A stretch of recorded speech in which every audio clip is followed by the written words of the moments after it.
باپ اور بیٹے اور روح القدس کے نام میں آمین۔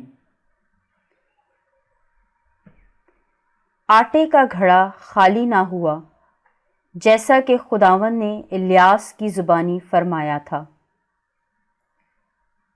آج کی پہلی تلاوت ملوک کی پہلی کتاب 17 باب 7 سے 16 آیات مقدسہ۔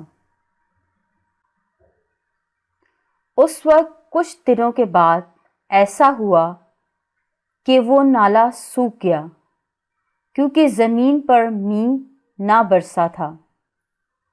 تب خداوند نے الیاس سے ہم کلام ہو کر کہا، اٹھ اور سدونیوں کے سارفت کو چلا جا اور وہاں ٹھہر۔ میں نے وہاں ایک بیوہ عورت کو حکم دیا ہے کہ تجھے کھانے کو دیا کرے۔ تو وہ اٹھا اور سارفت کو گیا اور شہر کے پھاٹک پر پہنچا، تو دیکھو وہاں ایک بیوہ عورت لکڑیاں چن رہی تھی۔ تو اس نے اس کو بلایا اور کہا کہ برتن میں مجھے تھوڑا پانی دے تاکہ میں پیوں۔ تو وہ لینے کے لیے چلی۔ تب اس نے اس کو پکارا اور کہا کہ میرے لیے اپنے ہاتھ میں روٹی کا ایک ٹکڑا بھی لیتی آنا۔ اس نے کہا، زندہ خداوند تیرے خدا کی قسم، میرے پاس روٹی نہیں، مگر ایک مٹھی بھر آٹا گھڑے میں ہے اور تھوڑا سا تیل کپی میں، اور دیکھ میں کچھ لکڑیاں جمع کر رہی ہوں تاکہ گھر جا کر اپنے لیے اور اپنے بیٹے کے لیے پکاؤں اور ہم کھائیں پھر مر جائیں۔ تب الیاس نے اس سے کہا، مت ڈر، گھر جا اور جیسا تو نے کہا ہے کر، لیکن اس میں سے پہلے میرے لیے ایک چھوٹی ٹکیا بنا اور میرے پاس لا، اور بعد اس کے اپنے لیے اور اپنے بیٹے کے لیے بنا، کیونکہ خداوند اسرائیل کا خدا یوں فرماتا ہے کہ آٹے کا گھڑا خالی نہ ہوگا اور تیل کی کپی میں کمی نہ ہوگی، جس روز تک کہ خداوند روئے زمین پر مینہ نہ برسائے۔ تب وہ گئی اور جیسے الیاس نے اس سے کہا کیا، اور یہ اور وہ اور اس کے گھر کے لوگ بہت دنوں تک کھاتے رہے، اور آٹے کا گھڑا خالی نہ ہوا اور نہ کپی کا تیل کم ہوا، بمطابق خداوند کے کلام کے جو اس نے الیاس کی زبان سے فرمایا تھا۔ پاک کلام کے پڑھے اور سنے جانے پر خداوند کی برکت ہو، خداوند کا شکر ہو۔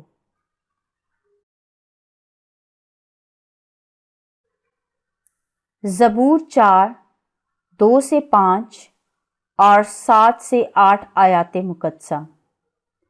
جماعتی جواب، آئے خداوند اپنے چہرے کا نور ہم پر جلوہ گر فرما۔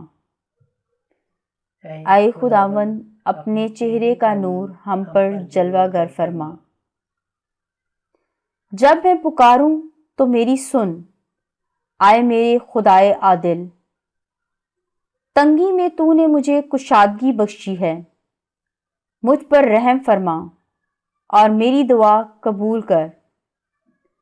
آئے بنی آدم، تم کب تک کاہل مزاج رہو گے؟ تم کس لیے بطالت کو پیار کرتے ہو اور جھوٹ کے در پہ رہو گے؟ جماعتی جواب، آئے خداوند اپنے چہرے کا نور ہم پر جلوہ گر فرما۔ یہ جان لو کہ خداوند اپنے برگزیدہ کو عجیب بناتا ہے۔ جب میں اسے پکاروں گا تو خداوند میری سن لے گا۔ تھر تھراؤ اور گناہ نہ کرو، اپنی خوابگاہوں میں اپنے دل میں سوچو اور خاموش رہو۔ جماعتی جواب، آئے خداوند اپنے چہرے کا نور ہم پر جلوہ گر فرما۔ بتیرے کہتے ہیں کہ کون ہم کو نیکی دکھائے گا۔ آئے خداوند اپنے چہرے کا نور ہم پر جلوہ گر فرما۔ تو نے میرے دل کو اس سے زیادہ خوشی بخشی ہے جو ان کو ان کے غلے اور مے کی فراوانی سے ہوتی ہے۔ جماعتی جواب، آئے خداوند اپنے چہرے کا نور ہم پر جلوہ گر فرما۔ Hallelujah, hallelujah. آئے خداوند مجھے فہم عطا کر کہ تیری شریعت پر عمل کروں اور سارے دل سے اسے حفظ کروں۔ ہاللویا۔ تم دنیا کے نور ہو۔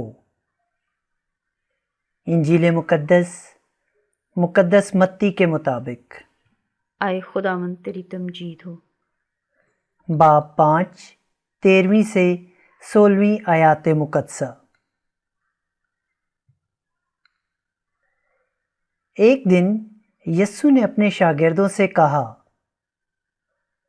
تم زمین کا نمک ہو، لیکن اگر نمک کا مزہ جاتا رہے تو وہ کس چیز سے نمکین کیا جائے گا؟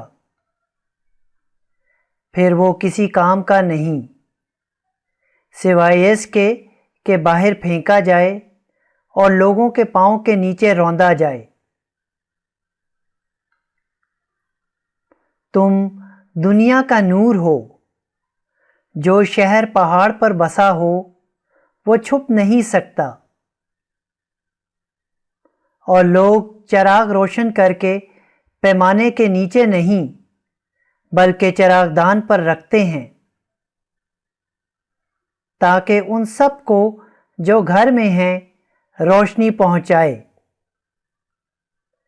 اسی طرح تمہاری روشنی آدمیوں کے سامنے چمکے، تاکہ وہ تمہارے نیک کاموں کو دیکھیں اور تمہارے باپ کی جو آسمان پر ہے تمجید کریں۔